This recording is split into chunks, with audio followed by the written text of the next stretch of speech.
Olá, boa tarde. O jogo de computador entrou na mira do Ministério Público de São Paulo, chamado Simulador de Escravidão. O game permitia que internautas simulassem a compra e venda de pessoas negras, além de praticar torturas. Eu sou Rafaela Vivas e esse é um dos destaques do dia. Vamos aos demais.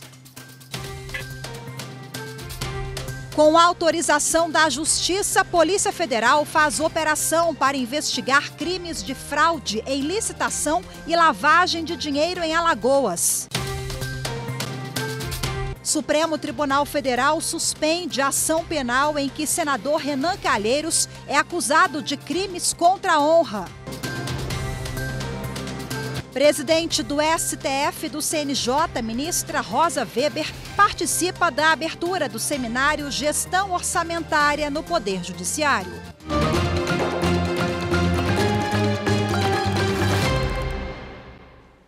O Ministério Público do Paraná, por meio do Grupo de Atuação Especial de Repressão ao Crime Organizado, realizou uma operação hoje, que teve como alvo o prefeito do município de Araucária, na região metropolitana de Curitiba, Hissan Hussein Derrani. Foram realizadas buscas na casa dele e na prefeitura. O procedimento de investigação criminal da Subprocuradoria-Geral de Justiça para Assuntos Jurídicos tramita em segredo de justiça em razão da natureza dos delitos investigados. Em abril, o prefeito de 65 anos foi alvo de uma polêmica ao se casar com uma adolescente de 16 anos. Com a autorização da Justiça, a Polícia Federal deflagrou uma operação para desarticular organização criminosa suspeita de praticar crimes de fraude em licitação e lavagem de dinheiro entre os anos de 2019 e 2022 no estado de Alagoas. A ação tem o apoio da Controladoria Regional da União. A repórter Carolina Chaves tem as informações. São 27 mandados de busca e apreensão e 2 de prisão temporária nos estados de Alagoas, Pernambuco, São Paulo, Goiânia e na capital federal. A Justiça ainda determinou o sequestro de bens móveis e imóveis dos investigados, que ultrapassam 8 milhões de reais, e a suspensão de processo licitatório e de contratos firmados em Alagoas com recursos do FNDE, Fundo Nacional de Desenvolvimento da Educação. Em outra operação, dessa vez autorizada pela primeira vara da Justiça Federal de Joinville, Santa Catarina, a Polícia Federal apura tentativa de homicídio pelo uso de miguelitos, que são pregos retorcidos. Eles foram usados para furar pneus espalhados nas rodovias na BR-470 durante um ato antidemocrático em Ibirama, no Vale do Itajaí, em Santa Catarina, em dezembro do ano passado. Os mandados de busca e apreensão são cumpridos nas cidades de Rio do Sul e Lontras. O Supremo Tribunal Federal suspendeu a ação penal em que o senador Renan Calheiros é acusado de crimes contra a honra do presidente da Câmara, deputado Arthur Lira. Os detalhes com Anderson Arcoverde. A ação foi suspensa pelo ministro André Mendonça. O presidente da Câmara dos Deputados, Arthur Lira, do PL de Alagoas, apresentou queixa-crime contra o senador Renan Calheiros, do MDB do mesmo estado, na primeira vara criminal de Brasília. Lira acusa Renan Calheiros de calúnia, injúria e difamação porque o senador postou nas redes sociais mensagens em que relaciona o presidente da Câmara a desvios de verbas públicas por causa do orçamento secreto e interferência na Polícia Federal de Alagoas. Renan Calheiros apresentou reclamação no Supremo Tribunal Federal, alegando que a primeira vara criminal não poderia receber a queixa-crime porque a competência para processar e julgar parlamentares federais é do STF. O ministro André Mendonça considerou que as críticas do senador em contexto de disputa política se enquadram no critério estabelecido pelo Supremo para aplicação do foro por prerrogativa de função. Por isso, concedeu liminar, suspendendo a ação na primeira vara criminal. O Supremo Tribunal Federal deve retomar hoje o julgamento sobre a descriminalização de porte de drogas para consumo próprio. O relator do processo é o ministro Gilmar Mendes. Daniela Ramalho tem as informações. Até o momento, os ministros Luiz Roberto Barroso, Edson Fachin e Gilmar Mendes votaram a favor da descriminalização da posse de drogas. Para o relator Gilmar Mendes, devem haver sanções administrativas para estes casos, sem punição penal. O processo não trata da venda de entorpecentes, que vai continuar ilegal independentemente do resultado desse julgamento no Supremo. A decisão vai valer como parâmetro para todas as instâncias da Justiça e poderá servir de instrumento, inclusive, para anulação de penas. A descriminalização das drogas consiste em não punir penalmente os usuários que consumam substâncias consideradas nocivas à saúde. O STF avalia um recurso apresentado pela Defensoria Pública de São Paulo contra a decisão da Justiça do Estado, que condenou um homem pelo porte de 3 gramas de maconha para uso pessoal em 2010. A Defensoria argumenta que essa tipificação penal ofende o princípio constitucional da intimidade e da vida privada. No julgamento, será discutida também a constitucionalidade do artigo 28 da Lei de Drogas de 2006, que estabelece que é crime adquirir, guardar ou transportar drogas para consumo pessoal. A lei atual não estabelece critérios para distinguir usuários e traficantes, e estudos apontam aumento no número de presos no Brasil. Os que defendem a descriminalização das drogas dizem ainda que a mudança pode significar uma redução da superlotação no sistema prisional e do acúmulo de processos no judiciário. Uma pesquisa do Instituto de Pesquisa Econômica Aplicada, o IPEA, feita com base em mais de 5 mil processos, aponta que, se fossem adotados critérios quantitativos para definir uso pessoal, 25 gramas de maconha e 10 gramas de cocaína, cerca de 30% dos réus seriam presumidos usuários. A seguir, Ministério Público de São Paulo investiga jogo de celular chamado Simulador de Escravidão. As informações em instantes, voltamos já.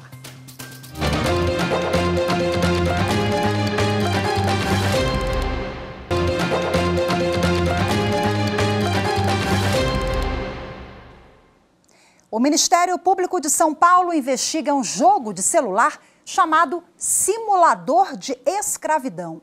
O aplicativo, que tinha centenas de seguidores e muitos comentários discriminatórios, foi retirado do ar.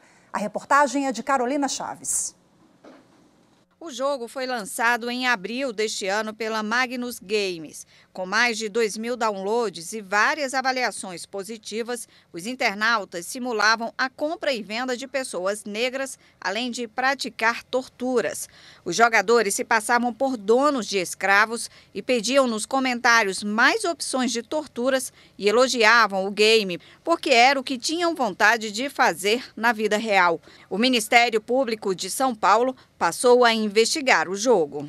O MP de São Paulo deu um prazo de 24 horas para que o Google esclareça se o jogo já foi retirado da loja virtual de aplicativos. Além disso, a empresa deve informar em 3 dias data, horário e as plataformas de disponibilização do game, enviando cópia integral de todos os documentos e do procedimento interno administrativo de aprovação feito pelo desenvolvedor. O Grupo Especial de Combate aos Crimes Raciais e de Intolerância do Ministério Público ainda quer saber o e-mail que foi cadastrado pelo responsável da plataforma e as informações sobre a política de autorização para publicação dos aplicativos disponíveis no Google Play. A Educafro Brasil, entidade social que trabalha pelo empoderamento do povo afro-brasileiro e contra o racismo, moveu uma ação civil pública contra a Google por causa do jogo. Pediu indenização de R$100 milhões pela prática de racismo. O valor será revertido para incentivar a manutenção de jovens negros nas universidades. Segundo o diretor executivo da entidade, Frei Davi Santos, o jogo causou um grande prejuízo coletivo à comunidade afro-brasileira. A entidade Educafro recebeu por vários caminhos denúncia contra esse jogo. É um jogo que ele impõe à sociedade brasileira uma manutenção da humilhação do povo afro-brasileiro como escravos. um jogo lúdico, onde na brincadeira sedimenta na mentalidade da sociedade brasileira e mundial a visão de que negro foi feito e deve continuar sendo escravo. Assim como o povo judeu não aceita nenhuma brincadeira com o Holocausto judeu, nós, afro-brasileiros, decidimos que daqui para frente nunca mais vamos aceitar nenhuma brincadeira contra o Holocausto negro. O Ministério Público de São Paulo não informou se o Google respondeu à manifestação apresentada pelo órgão. Procurado pela TV Justiça, o Google também não respondeu aos nossos questionamentos. E nós não conseguimos contato com a Magnus Game, que é a empresa que desenvolveu o jogo. Bom, para repercutir as questões jurídicas que envolvem esse assunto, eu converso agora de forma online com a coordenadora da Jovem Advocacia da ANAM, que é a Associação Nacional da Advocacia Negra, Jaqueline Jesus. A Jaqueline, que também é vice-presidente da Comissão sobre a Verdade da Escravidão Negra do Brasil pela OAB, subseção Santo Amaro, em São Paulo. Olá, Jaqueline, muito boa tarde para você, seja bem-vinda.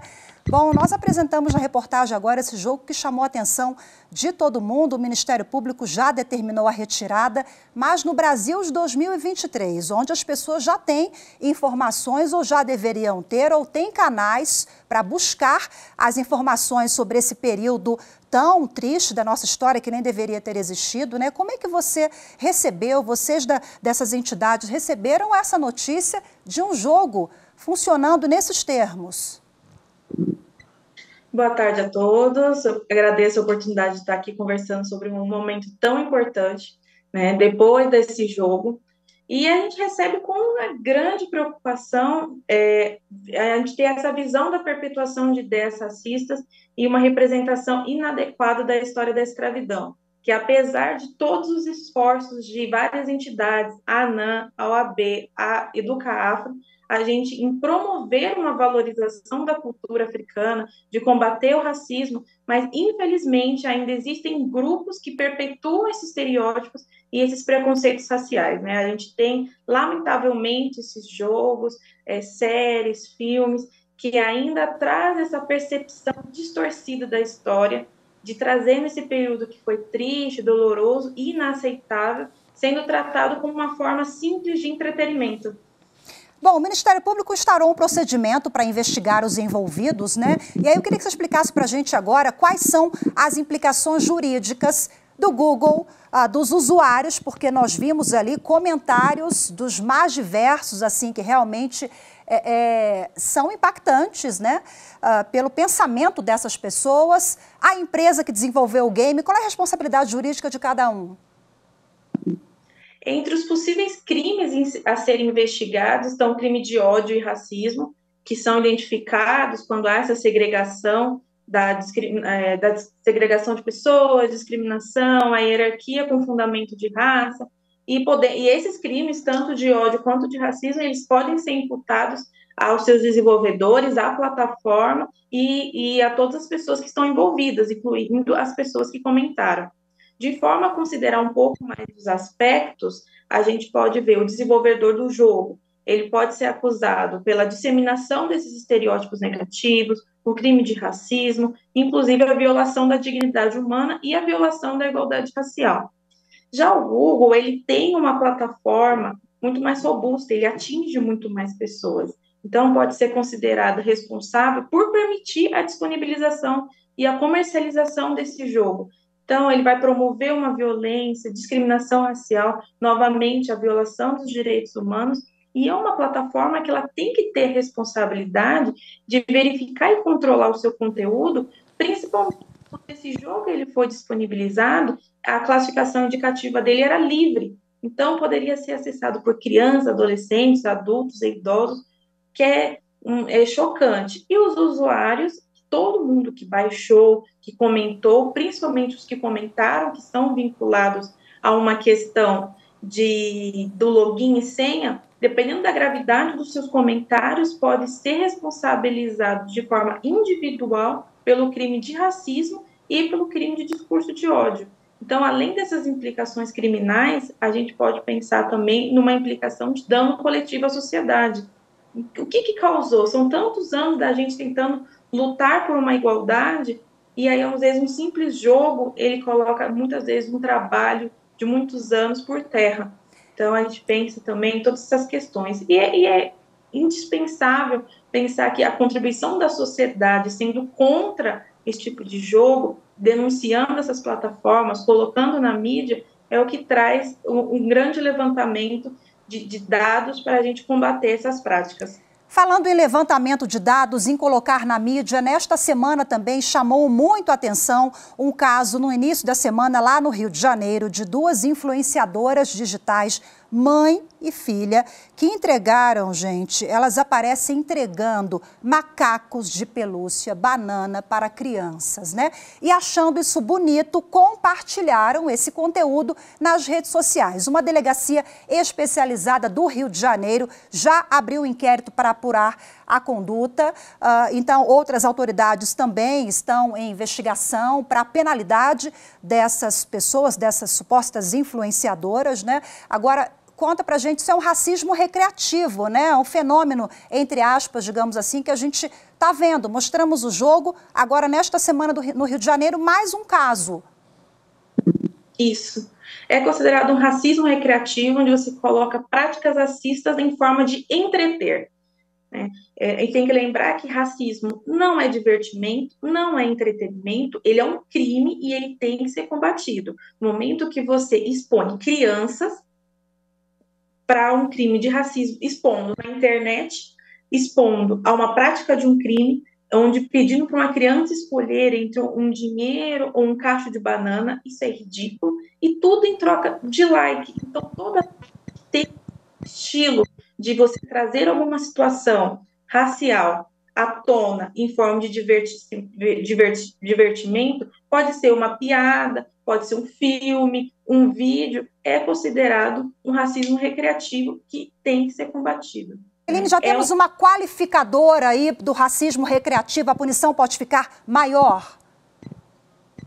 Atualmente, a gente consegue ter alguns pontos da nova lei de injúria racial para a comparação ao racismo, da equiparação, onde, se for utilizado alguns meios de entretenimento, a gente pode sim pensar numa qualificadora e algo que vai dar um peso maior. Afinal, a gente pensa aonde você está expondo isso, né? E nesse caso das influenciadoras, a gente pensa em milhões de acessos, um vídeo, e principalmente são crianças que estão sendo expostas. Jaqueline Jesus, muito obrigada, viu? Jaqueline, que é da Associação Nacional da Advocacia Negra, muito obrigada pela sua participação. Boa tarde para você. Boa tarde, eu que agradeço. A seguir, Conselho Nacional de Justiça realiza seminário Gestão Orçamentária no Poder Judiciário. Os detalhes em instantes, voltamos já.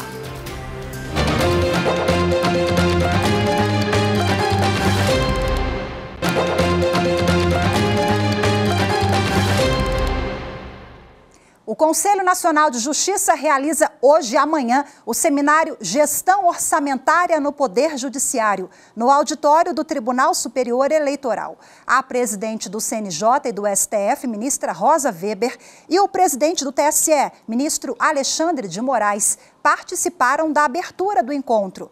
As informações com a repórter Mariana Fabre.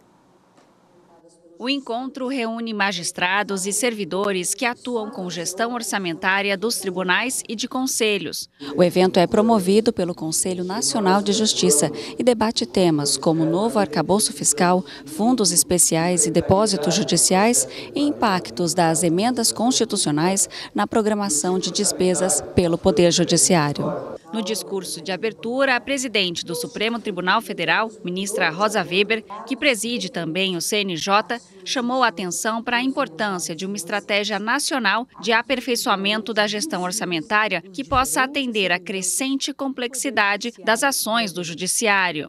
A estratégia nacional estabelecida para o período 2021-2026 prevê, entre seus principais componentes, o macrodesafio aperfeiçoamento da gestão orçamentária e financeira. Esse macro desafio diz com a utilização de mecanismos para alinhar as necessidades orçamentárias de custeio, investimentos e pessoal ao aprimoramento da prestação jurisdicional, assim observando os princípios constitucionais que orientam a administração pública. O presidente do TSE, ministro Alexandre de Moraes, apontou os desafios enfrentados pelo Poder Judiciário no gerenciamento de recursos financeiros. Me parece que são esses dois grandes desafios. É o desafio de compatibilizar as regras feitas para custeio, investimento e pessoal para um poder que efetivamente é quase só pessoal, né, dinheiro para pessoal, e o desafio é de nós conseguirmos planejar, que seja pelo menos a médio prazo, com um gabinete estável que possa, a longo prazo, possa efetuar os necessários investimentos do Poder Judiciário. O ministro do Superior Tribunal de Justiça, Paulo Sérgio Domingues, suspendeu a cobrança de multa por suposto abuso do direito de greve de professores do Distrito Federal, greve ocorrida em 2017. Confira na reportagem de Marina Campos. Por considerar aceitáveis os argumentos do Sindicato dos Professores do Distrito Federal, o ministro Paulo Sérgio Domingues suspendeu a cobrança de multa de mais de 3 milhões de reais imposta pelo Tribunal de Justiça do Distrito Federal e dos Territórios em desfavor do sindicato, referente à greve deflagrada pela categoria em março de 2017. Por conta daquela paralisação, o Distrito Federal ajuizou a ação declaratória de abusividade de greve. O TJDFT julgou procedente o pedido de antecipação de tutela e determinou o retorno de 50% dos trabalhadores da classe ao exercício da função, sob pena de multa no valor de R$100 mil por dia de descumprimento. A greve seguiu por 22 dias, o que para o DF tornaria a paralisação abusiva. No pedido de tutela provisória, o Simpro-DF afirmou, entre outras coisas, que o governo estaria utilizando-se do cumprimento provisório de sentença da multa de greve, realizada em 2017, como manobra de pressão para impedir uma paralisação da categoria neste ano. Ao suspender a cobrança, o ministro Paulo Sérgio Domingues observou a presença da razoabilidade do direito, tendo em vista a possível ocorrência de violação do Código de Processo Civil, em que se questiona omissão quanto à análise de documento juntados aos autos pela própria Secretaria de Educação do DF, que supostamente demonstraria o contingenciamento aderido à greve e, com isso, a não ocorrência de descumprimento da liminar pelo sindicato, com um consequente afastamento da multa. Foi lançado nesta quarta-feira na Biblioteca do Supremo Tribunal Federal o livro O Constitucionalismo Feminista, a Proteção Jurisdicional dos Direitos das Mulheres. É o terceiro volume da obra. O repórter Renato Rosa conta como foi. Manuelita Hermes, procuradora federal, é uma das autoras. Ela analisou o julgamento do recurso extraordinário no Supremo, que levou à equiparação dos prazos das licenças de adotantes e gestantes. A mulher gestante tinha um benefício superior à mulher adotante. Então foi levado em consideração o melhor interesse da criança, o princípio da isonomia, e com essa decisão também impediu-se que o Brasil fosse levado ao sistema interamericano de direitos humanos, que já tinha jurisprudência contrária. Então a gente se alinhou também ao sistema interamericano de direitos humanos. Mais de 20 autoras de diferentes regiões do país contribuíram com o livro Constitucionalismo Feminista, a proteção jurisdicional dos direitos das mulheres. Este é o terceiro volume. As advogadas Melina Gerardi Fachin, Estefânia Maria de Queiroz Barbosa e Cristiane Oliveira Peter da Silva coordenaram o livro. São decisões desta Suprema Corte que trataram dos direitos das mulheres. A Constituição de 88 foi muito importante para o reconhecimento da igualdade de gênero no nosso país. E a Suprema Corte, como não poderia deixar de ser, tem reconhecido em várias situações concretas da vida essa igualdade de gênero. O espaço público, o espaço político, o espaço acadêmico ainda é um espaço reservado aos homens. Então, o constitucionalismo feminista também é sobre dar visibilidade às mulheres constitucionalistas e, lógico, de diferentes estados do país. A expressão constitucionalismo feminista tem sido usada por autoras que defendem a perspectiva de gênero como um método integral que indica e dá destaque para aspectos que o direito constitucional contemporâneo precisa abordar. O constitucionalismo feminista ele é um movimento acadêmico, mas com uma incidência prática importante, que busca justamente comprometer o discurso constitucional com o postulado da igualdade, buscando uma igualdade integral e efetiva para homens e para mulheres. Deslegitimar os arquétipos opressivos a fim de oferecer opções alternativas, contrárias e críticas. É precisamente o que o constitucionalismo feminista oferece. Uma reflexão sobre a impostura heteronormativa versus a possibilidade de todos serem partícipes de um porvir igualitário que revisita paradigmas identitários. Os ministros do Supremo, Edson Fachin, Luiz Fux, Luiz Roberto Barroso e a presidente da Corte, ministra Rosa Weber, prestigiaram o lançamento do livro. Rosa Weber ressaltou a importância da obra para a garantia dos direitos das mulheres. Nos espaços de poder, a voz das mulheres, a nossa voz, não tem o mesmo peso da voz masculina. Não há exagero, segundo penso, na afirmação de que as mulheres, a mais das vezes, são invisibilizadas, preteridas e mesmo silenciadas. Com o lançamento de obra tão expressiva, renovam a minha fé e a minha esperança ao constatar que a luta por uma sociedade substantivamente igualitária e verdadeiramente democrática conta com mulheres inspiradoras. Como a nossa presidente do Supremo Tribunal Federal, ministra Rosa Weber. Hoje ficamos por aqui. Muito obrigada pela sua companhia. Ótima tarde. Até amanhã. Tchau, tchau.